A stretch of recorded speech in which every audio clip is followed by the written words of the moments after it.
everyone, in this tutorial, I'll guide you on how to make an infographic in Canva. Let's get started. Open Canva and in the search bar, type infographic and hit enter. You'll be presented with a variety of templates to choose from. Select a template that best fits your project needs.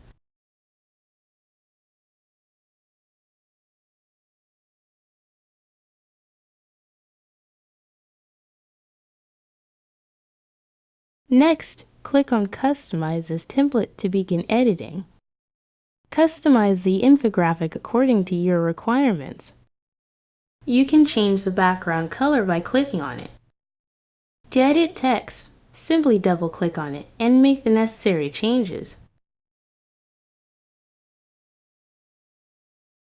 Head over to the Elements tab and choose the elements you need to add to your infographic.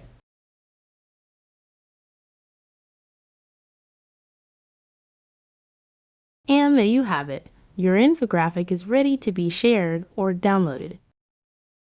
Thank you for watching.